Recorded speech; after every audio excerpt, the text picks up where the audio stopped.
Baik, saya akan membahas tentang koreksi fiskal. Koreksi fiskal adalah proses penyesuaian laporan keuangan komersial perusahaan agar sesuai dengan aturan perpajakan. Hal ini dilakukan karena ada perbedaan antara pencatatan akuntansi dan aturan pajak. Koreksi fiskal dibagi menjadi dua, yaitu koreksi fiskal negatif dan positif. Yang positif itu menambah laba fiskal, sedangkan yang negatif itu mengurangi laba fiskal dengan tujuan agar perhitungan labanya lebih akurat dan lebih rinci. Untuk mengetahui lebih lanjutnya akan dibahas video berikutnya. Jadi di sini pertama tadi Ricky minta untuk perbandingannya dengan laporan laba rugi komersial. Jadi laporan laba rugi Hmm. komersial ini adalah laporan laba rugi yang menggunakan standar akuntansi. Tadi sudah saya jelaskan di awal. Lalu Oke. itulah yang dinamakan laporan laba rugi. Nih, yang pertama ada penjualan bersih, artinya omset setelah selama setahun ya. Lalu ada HPP. HPP ini sudah menyangkut pembelian, sudah menyangkut barang yang dijual dan barang yang masih ada persediaan. Lalu ini box apa saja yang bisa masuk ke laba rugi fiskal? Gitu pertanyaannya ya.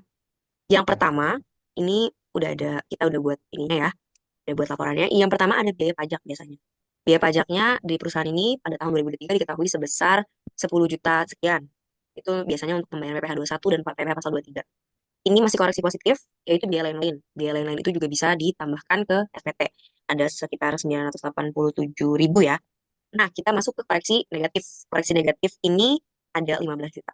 Nah, tadi kita juga eh, kita masuk ke koreksi fiskal. Ini ada sekitar 15.993 ini dari pendapatan jasa giro ya. Jadi koreksi Hmm. negatifnya kita taruh di nomor 4. Ini pendapatan atau penghasilan yang final dan tidak termasuk objek pajak. Nah, lalu kita masukkan pajak penghasilan yang tadi ada di laba rugi komersial sebesar 10 juta di poin 5F.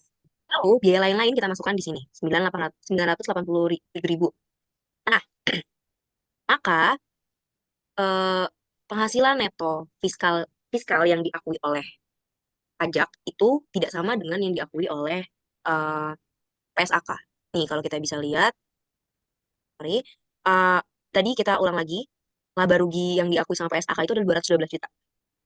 Tapi karena Hmm. kita sudah ada koreksi fiskal dan sebagainya macamnya yang ada di SPT Badan, alhasil pada poin 8 ini di lampiran induk lanjutan, kita mendapat 265 juta.